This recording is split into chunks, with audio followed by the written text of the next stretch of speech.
everybody. Welcome to the Hallmarkies podcast. And we are so excited today. Huge honor. We have Michael Landon Jr. with us. And Michael, thank you so much for coming to talk with us. This is so exciting. My pleasure, Rachel. Thanks for having me. Yeah.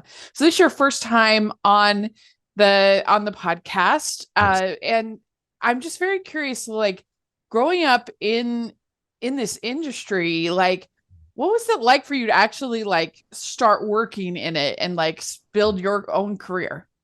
Yeah, it's a long road. Yeah. It's even when your father is famous and kind of an icon in television, it's kind of a long haul. Yeah. Uh, I started off in film school and then ended up in the camera department where I worked for 5 years in the camera department, and then Uh-huh. just slowly worked my way, started Yeah. writing so I could direct. Um, yeah, it's a tough Yeah. business though. Yeah. Were you tempted when you were younger to like, I'm going to do something totally different than what my dad did so that or was that never really kind of a thought? Hindsight, I would have liked to have been a doctor, maybe, but no. When I was 13 years old, I got a Super 8 camera and got the bug, and just visiting my father on set and getting a chance to see all the different disciplines, and so yeah, I knew from an early age this is what I wanted to do. But were you tempted to like do totally different kinds of films? Oh, Like, yeah. yeah, no, absolutely. I love all genres. In fact, I have a couple of projects that I'm working on that kind of sit outside of what I normally do, Uh-huh. just because I have a lack of testosterone. So I doing all this female-centric programming. Yeah. So I need to blow things up. So I am attempting to do that as well. But Yeah. my love, my passion is family entertainment. Uh-huh. Yeah. Yeah. And what were some things that you learned from your dad that you carried on with you as far as filmmaking? Yeah, he was amazing. So just I think his heart for one, the way he worked with actors was very special, very intimate. You always felt safe. I think most actors will say when they worked with my father, it was a beautiful experience. And also the way he treated his crew. It didn't matter if you were the guest star or the grip. He treated you the same way with Yeah. respect. And as long as you worked hard, you were in great shape. Yeah. Yeah. Well, I'm so excited to talk to you because my first introduction to like really anything Hallmark aside from maybe a few Christmas movies here and there was the Love Comes Softly series. My my mom gave it to me as a Christmas present one year, the box set, and I just loved it. I loved all of them. I just and so how did you get involved with that project? How did that like start? Yeah, so that was a 10-year journey, actually. Mhm. I pitched Love Comes Softly around town. Nobody wanted to buy it. Everybody thought it was too soft, as in the Had you title. read the book or how did I you read the even book. Yeah, yeah. I was introduced to the book, fell in love with Jeanette Oak and her writing. She has such a great setup in Love Comes Softly. So yeah, I pitched it around town. Was briefly at Disney with it. They ended up passing, and so one of my writing partners, Cindy Kelly, and I, we wrote it as a spec, and then finally got it set up at Hallmark. But Uh-huh. it took a while. Yeah, because it wasn't a time when there was a lot of like westerns or these kinds of stories. If I feel like, Yeah, that's part of it. And thankfully, when they made it, it became the highest rated movie in the history of the channel by 40%. And then the second movie, Love's Enduring Promise, became their highest rated movie in the history of the channel. So obviously, then it went on to make many, many more of the Love Comes Softly movies. was it always kind of a part of the plan that you were going to direct it, or is that Yeah. something that evolved? No, they weren't going to have the script without me. Yeah, That's the advantage of being the writer at yeah. times. You get to force yourself upon the buyer Yeah. Was to be direct. was it intimidating at all though? Like, I mean, it has the feel of a feature, I think. The It's, first one, especially. Yeah, it wasn't my first one, so it wasn't as intimidating. But the first day, I would say I'm sure most directors feel like, do I even know what I'm doing? Can I put, can I do this properly? Uh-huh. And you settle in pretty quickly, and if you cast right, if you surround yourself with the right people, you've got a pretty good shot. Ho, ho, ho. We'd like to take a second and thank our sponsor for this episode of the podcast. It's the Hallmarkies Patreon. Do you love Hallmarkies podcast, especially at Christmas? Do you enjoy the holiday previews, recaps, interviews, and bonus episodes? If the answer is yes, please consider supporting the Hallmarkies Patreon. We need your help to do what we do both during the Christmas season and all year round. But not only do you help a podcast led by strong, independent women by becoming a Patreon, you get to become a part of the Hallmarkies family. Starting at only $2 a month as a patron, you will have access to our Facebook Patreon group where we talk about the movies, shows, and more all year. We also have many monthly patron watch alongs with guests like Lacey Chabert, Natalie Hall, Paul Campbell, Mary Lou Henner, and more, giving their behind the scenes details of their films. As a patron, you also have the chance to provide input into the podcast and even join us at different tiers. So this Christmas season, spread some cheer to the Hallmarkies Patreon and become a member today. You won't regret it. Go to patreon.com/hallmarkies to learn more. That's patreon.com/Hallmarkies. Is it hard to know? I haven't read any of the Jenna Oak books, but is it hard to know like how much faith to faith centric to make these various products? Because I mean, When Calls the Heart, it's not really that faith based. Like Yeah. very rarely. I mean, you have Joseph, but um, and is that tricky to know? Because Love Sing More Softly was more so than your average Hallmark, but Yeah. I wasn't raised in the church, okay. so I have a tendency not to be too heavy-handed with it. I like it to become natural as a natural element to the storytelling. And so, yeah, that's really important to me. I don't want to beat anybody over the head. Yeah. You had this, and then it, how did you end up doing the pilot movie for One Calls the Heart? That was like sort of the first step. How did that happen? Yeah, that was a tricky one. So, Yeah. in brief, we were independently financed. This was back in 2008. It was just going to be a 2 hour movie, and it starred Maggie Grace and Stephen Amell.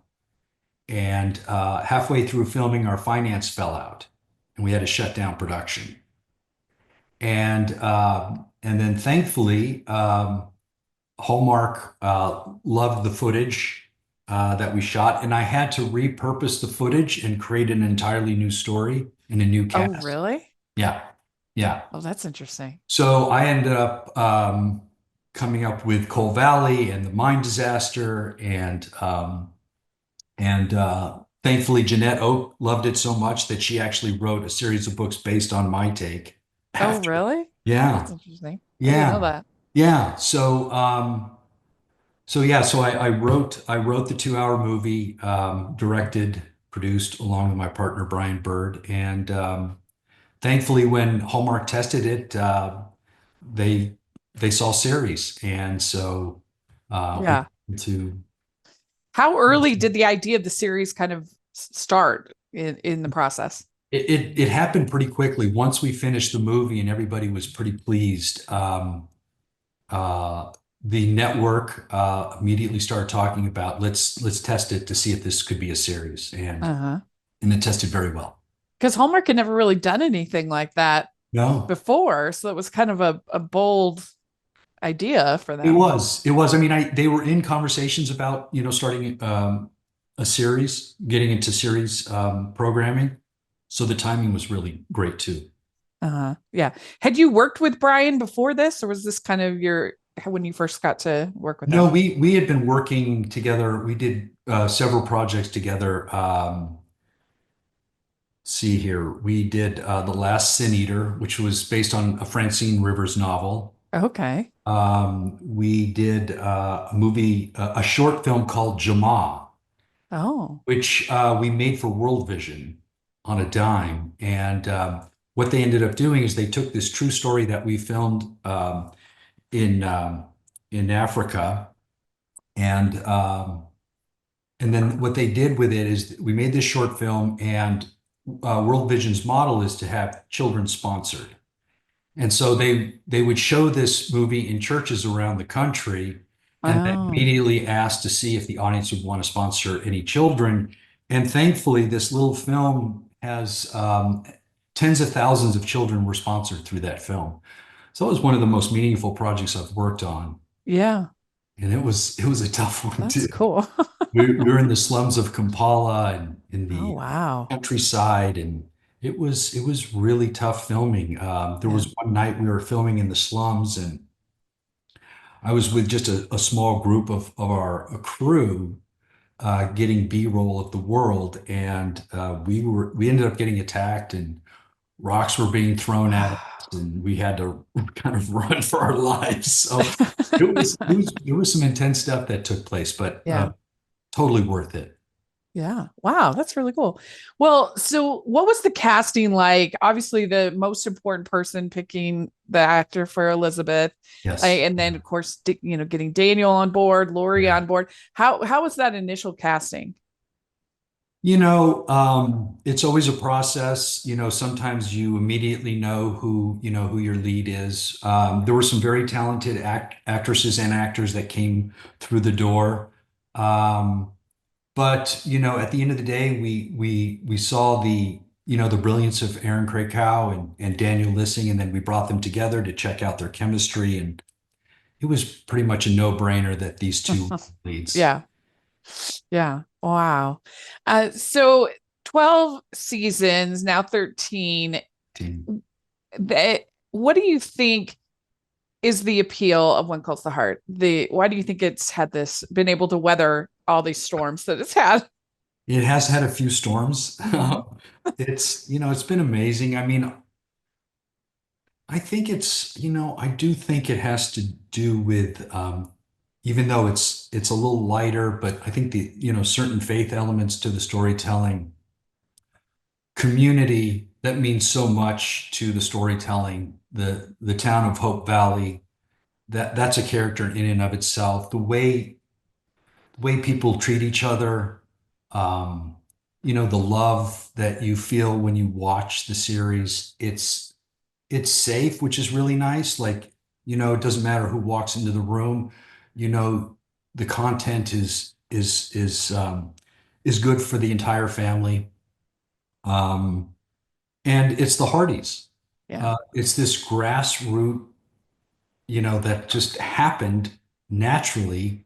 And these people are just, beautiful. I mean, the way they support the show, the way they believe in the show, share the show, the experiences that they weather because of the show, in terms of friendships that have formed with this audience is it's really quite touching. When we have our events once a year, our Hardy events, these people show up, and it's obviously mainly females, but they share from their hearts, and there's some beautiful stories about that community coming together and rallying around each other. It's pretty amazing.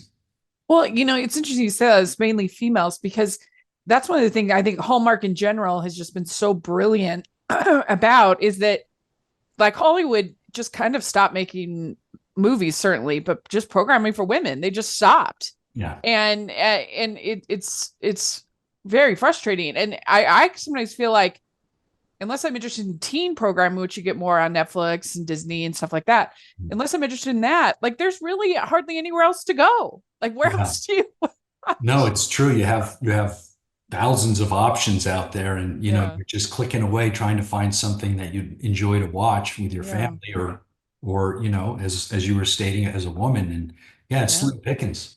You might be lucky to get maybe two rom-com releases in the theaters and hardly any sweet. That's just sweet Yeah. rom-coms, just almost never. Yeah, no, that's which is the sad part, because some of the great rom-coms of the past were so much fun, and they're just, gosh, sometimes I just find them to be so gritty and Yeah. Well, and I'll just never understand it because some of the most successful movies ever, as far as profitability. have been romances, rom-coms, and your Pretty Women's, your Ghost, your, Yes, whatever it might be, like have been, and so it just seems like such a small risk for the audience is there, and look, Hallmark showing the audience is there, and absolutely. so it's really interesting, I think. Well, with When Calls the Heart, do you have a favorite character that you especially like really enjoy writing for, really enjoy on the show?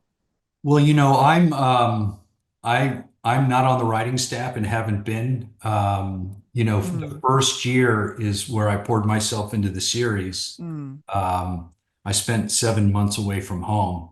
It mm. was it was a tough 7 months in that respect, being away from my Yeah. family. But I'd have to say Elizabeth, obviously. I mean, she's the heart and soul of the series. But they have done such a fantastic. I mean, there's some actors that are still on the cast that I cast way back when. Martin Cummins, who plays Yeah. Henry Gowan, and then He's there's a favorite. He's one of my favorites. Just he his is. evolution, I think, His has been evolution is so much fun. really He's fun. such a great guy and Hmm. a great actor. But Joanna Newman and Yeah. Loretta Walsh, these were Yeah, they're people I good. cast, and I'm thrilled that they're still 12 Yeah. seasons later still on. It's I a think, great ensemble. I mean, yeah, it everybody really knows. is. And I think that actually when Daniel left, I do think like it almost helped the show to be more of an ensemble. Yeah, no, absolutely. Yeah. Yeah. I mean, we were heartbroken that Daniel left. That was not our plan. That was his Sure, plan. sure. So we love their chemistry and their relationship. But sometimes actors Yeah. get antsy and want to try other things. Sometimes it works out, sometimes it doesn't. Yeah. I'd like to take a second to thank our sponsor for this episode of the podcast. It's If Tomorrow Never Comes by Allison Ashley. This is the new novel that introduces us to Elliot Holland, who decides to live it up on the eve of a stem cell transplant to treat her leukemia. It's destiny when she crosses paths with handsome and charming Jamie Sullivan. The chemistry is magic, so is a beautiful evening that ends with a bittersweet kiss goodbye and no expectations of ever seeing each other again. But 1 year later, their paths cross again, and it's a lot of fun to see what is going to happen. If Tomorrow Never Comes by Allison Ashley is the perfect emotional and heartfelt title for your April TBR. It's a deeply romantic read for those wanting a love story about the right person, but maybe the wrong time, cross paths, and fated mates. Available to order now through Amazon, Barnes & Noble, and Bookshop, or your local bookstore, or use the affiliate link below. That's If Tomorrow Never Comes by Allison Ashley. Check it out today. I'm curious about season 10. So from a viewer perspective, it seemed like something happened in the middle of the season and everything like switched gears. Hmm. Because like, so Nathan was talking about being interested in Faith. There Right. was that going on. There was a little bit of, is it Nathan and May? Is that happening? And then all of a sudden, like, there's this weird breakup with Faith in a relationship that we didn't even see. And it's just like the show, like completely, from a viewer perspective, shifted gears. And all of a sudden, there's this breakup at the end. And so it seemed like something must have happened. Like when when it first happened, I was like, is Chris McNally leaving the show? Because Mhm. it felt like, okay, that would be a reasonable explanation of like Right. why all of a sudden they're doing this. And he clearly didn't. And so I just am dying for some insight Yeah. of what happened, what was going on. You're not going to get the answer from me. Oh, Sorry. It's not going to happen. But I, okay. I hear what you're saying, Rachel. Yeah. Okay. I'm not crazy. You are not. Okay. You're not, There and we go. obviously there's been, some tension in some of these choices Uh-huh. that have taken place. And, Yeah. you have your two camps, your Nathan camp and your Lucas camp. And yeah. It was just so interesting as a recapper, as a podcaster, to be like, what is happening? Like right in the middle of the season. Like Yeah. it was wild. Yeah, I hear you. Okay. Fair enough. Fair enough. Um, so what do you think was like a highlight of season 12? Like a favorite? Highlight. Well, I mean, Little Jack, Yes. that was pretty touching. I thought they Yeah, did a really nice I job. did too. It's pretty heart-wrenching, you know. So I would have to say that really, really got me. Yeah. Well, do you know how they got the idea to do the diabetes plot? I actually don't. Okay. Lindsay, I don't know if it was from Lindsay or one of the writers in the room, but I thought it was fantastic. I thought it was a fantastic Yeah. idea, and the timing in the year of when the series, and Yeah. Well, so and it was interesting because I don't look to When Calls the Heart for like historical accuracy or whatever, but yes, it yes, was sometimes it can like inspire me to see like, well, actually, to look up things. And it was an actual case of like pretty historically accurate oh actually yeah, with this part yeah, with these absolutely. doctors in Toronto, and there's some things like that was kind of cool, I thought. Yeah, no, it's very cool. And the diabetes affects a lot of people, so it's very Sure, yeah. relatable. Gotten Yeah. tons of mail from people who've seen the episodes, thanking us for bringing awareness to the issue, and no, it's powerful stuff. Yeah, yeah, yeah. It must have been fun for you to see Melissa Gilbert on the Oh, show it was and to come fantastic. back as Georgie. That must have been a Oh, cool thing for you. it was so cool. It Yeah, really moved me. I mean, obviously I've known Melissa since we were 10 years old. And I don't know, just the arc of it all. The fact that she grew up with my father, working with him, and what happened was there was this huge event in Simi Valley, the 50th anniversary of Little House on the Prairie. oh, okay. Well over 20,000 fans showed up, and while I was signing autographs with my sister, who was also in Little House on the Prairie, she played one of the teachers at a plum. Um, I would say one out of every five Little House fans knew of When Calls the Heart. Sure. So I thought, my That gosh, makes sense. this is our audience.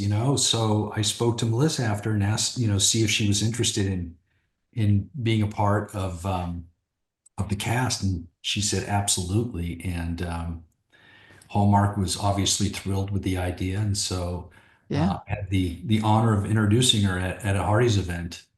Yeah. And yeah, it was fantastic. She's so wonderful. She was great. Do you think this is the last we're seeing of Georgie? Cannot say. Again, I'd say fair enough. Fair enough. Okay. I'd Um, love to see it, but I can't say. well, keep us posted, right? Absolutely. Yes. I thought that having Bill and Rosemary was a very fun combination. Yeah. And it it's nice with When Calls the Heart when we're able to kind of get people that aren't typically in scenes together, get them with a little arc, I think. Yeah, absolutely. Yeah, no, all that weaving that takes place. Yeah, it can create some magic for sure. Yeah. Like if you have like Bill and Henry, or when you have like Henry and Lee in a plot, or like, just these different Yes. combinations, I think is fun. Yeah, no, totally. I agree. Yeah. And Rosemary's my favorite. Oh, she's hysterical. Yeah. I love Pascal's, her. she's amazing. Yeah. Yeah. She's Yeah. so much fun, so talented. Yeah, she's Yeah. a great addition. We'd like to take a second and thank our sponsor for this episode of the podcast. It's the Hallmarkies merch store. Are you looking for that perfect gift for the postable, Hardy, or Hallmarky in your life? What about getting that t-shirt or hoodie that will help you stand out at your next holiday party? Now is the time to check out the Hallmarkies merch store. Full of festive designs by artists like Jessica Miller, Carrie from Hallmark Comics, and more.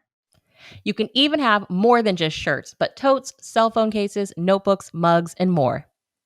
And it isn't just Hallmark. We have designs for Anna Green Gables, Man from Snowy River, The Nanny, and more.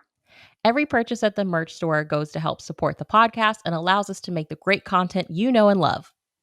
There are frequent sales, so go to tpublic.com/stores/hallmarkies or see the link in the description. That's tpublic.com/stores/hallmarkies. Was there any debate, and you probably can't talk about this, but I'm going to ask anyway. Was there any debate about, are we going to get Nathan and Elizabeth engaged in this season? There is talk. Okay, there's time. Fair enough. Because I don't know. I was just like, okay, he's on the carriage in the carriage at the end. And This is yeah. like the perfect moment.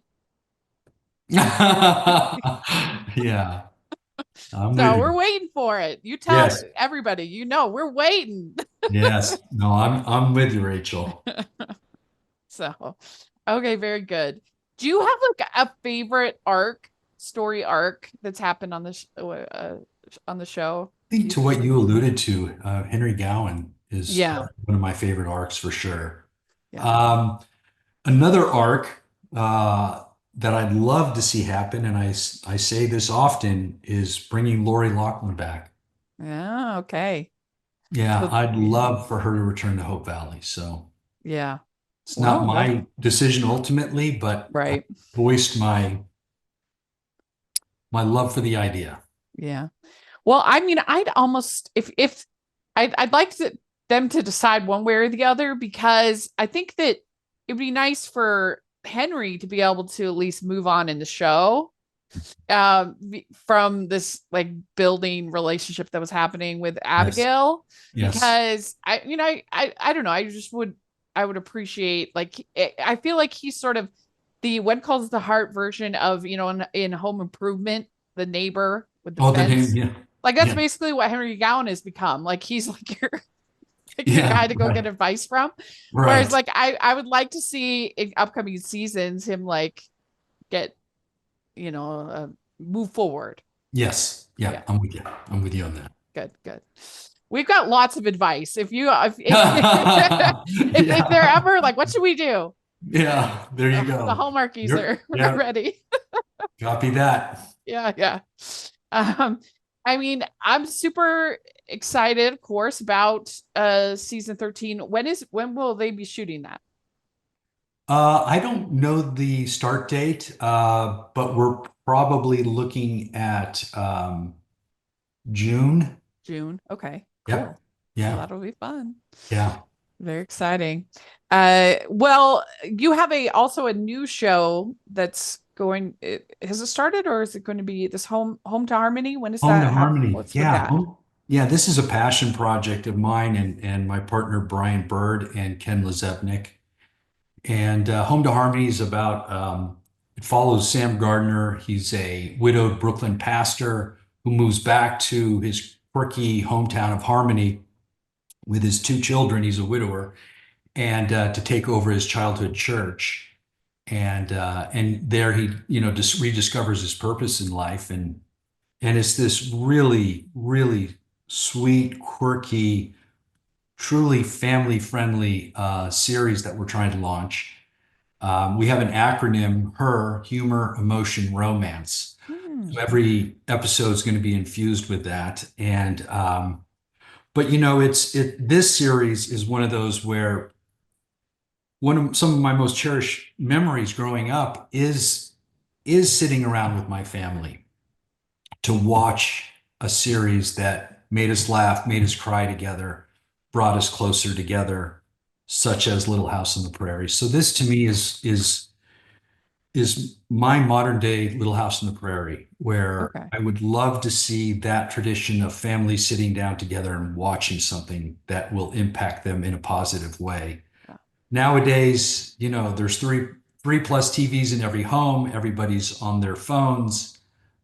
They're not experiencing stories together, and I'd love to see Home to Harmony That's change true. that. Good So point. we're right now. It's set up with Angel Studios. I don't know if you've ever heard of them. Yeah, they're here in Utah where I'm at. So yeah, Okay, yeah, okay. I know them So very well. yeah, so they're the ones that launched The Chosen, the Jesus series. They did Sound Mhm. of Freedom, and they've had some other really amazing successes. They have a very interesting business model, but the main thing about Angel Studios is the audience decides what gets made and what doesn't. So Yeah. we created a torch, which is a proof of concept. It's about 12 minutes long, and only 7% of the guild, the members of Angel Studios, only 7% pass the process. And so Home to Harmony was one of them. So we're actually now in the investment stage. Okay. So literally the audience can participate in becoming owners of the series. Yeah. And So you they just go on to the Angel Studios website or? Yeah, so you go to invest.angel.com/harmony. Okay. And there your audience can see the trailer, see who's behind it, and decide whether or not they feel that this is something they'd like to see come to life. Yeah. And so we're hopeful. You know, it's a tough one. It's a tough haul, Sure. but we are, like I said, very passionate about this project. I've been working on it for 5 years. We actually shot the Okay. traditional way around Hollywood. Uh-huh. It's tough. It's a tough sell. Faith and family is a tough sell to Hollywood, not so much to the audience. So we're hoping the Yeah. audience will step up. Well, I mean, that's something Angel Studios really has like kind of proven. They I have. mean, again and again, and this whole their whole their whole brilliant strategy of you purchase a ticket for somebody who can't, pay it That's right. forward ticket. Pay it forward. I love So that. smart. So smart. Yeah. No, Yeah. they have, they're committed to making family entertainment, or at least entertainment that brings light into the world. Uh-huh. And so you have to meet that criteria, and Home to Harmony is one of them. Yeah. Yeah. So what do you want to tell the Hardys listening to, I guess, your pitch for season 13? Obviously, you can't tell us details, but keep at it, get excited. We got some cool stuff coming There for you. are, I think the audience, will be pleasantly surprised with some of the turns in the storytelling. Obviously kind of left on a cliffhanger Sure. for season 12. What's going to happen with little Jack and Elizabeth? Are they moving? This kind of thing. And with Nathan. But I think it's more of that love and community, and all the values and everything that everybody tunes into to see each week. And obviously, I'm kind of skirting the Yeah. question because I can't say very much, but I think it's going to be a very impactful season 13. Great. We're so excited. All right. Well, we like to end our interviews with some fun get to know you questions. Okay. First one, what is the best ice cream flavor? Oh, mint chip, Okay, good. What's your favorite color?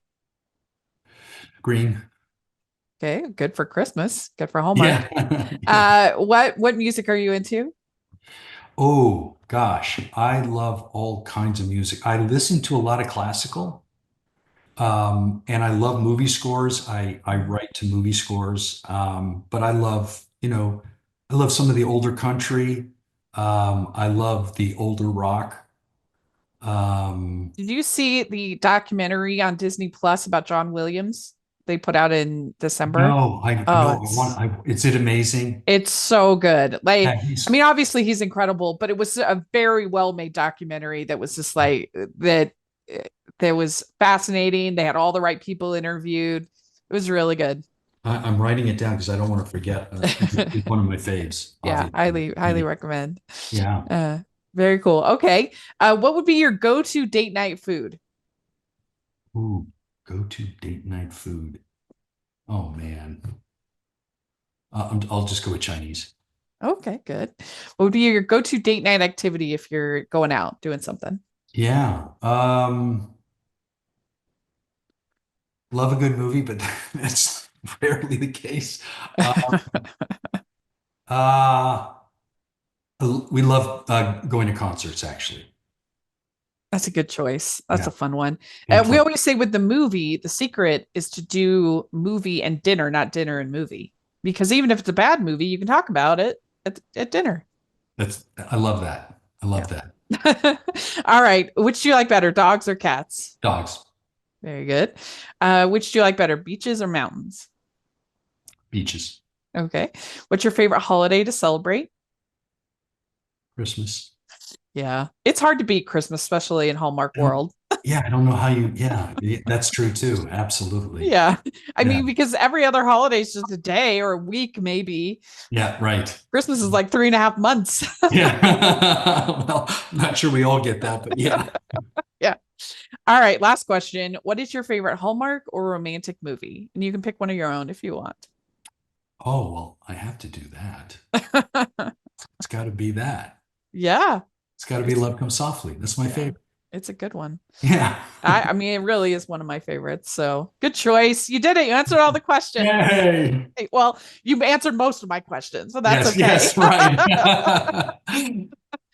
But we really appreciate you coming on, talking with us. Hopefully, we'd love to have you back. Maybe as things are unfolding for season 13, that would be really fun. Would love to. And if people want to follow you on social media, you're on Twitter. That's where we connected. How do Yeah. people, or X or whatever it's called now?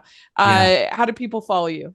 So I'm actually on all the platforms. Okay, good. And at the same time, I'm a total introvert.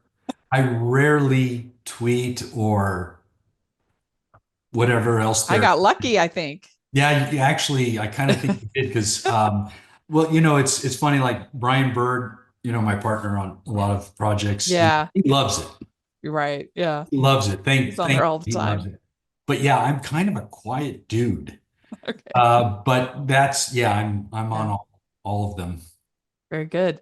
We'll Yeah, put all that information in the description. People can follow you and the home to harmony info as well, please. so people can check that out. And thanks so much for coming to talk with us. Can I plug one more? Yeah, please. Yeah. So I have a book coming out next month Oh, called great. Literary Chaos, and it's geared toward middle schoolers. Ah, So I wrote it with my writing partner Sydney Kelly, and it's a lot of fun. It's a lot of fun. It's a great ah, ride, that's cool. When's that come and out? that's coming out next month. The website will be up. It's literarychaosnovel.com. The Okay. site's not up yet, but if you give it a week or two, it'll be there. Cool.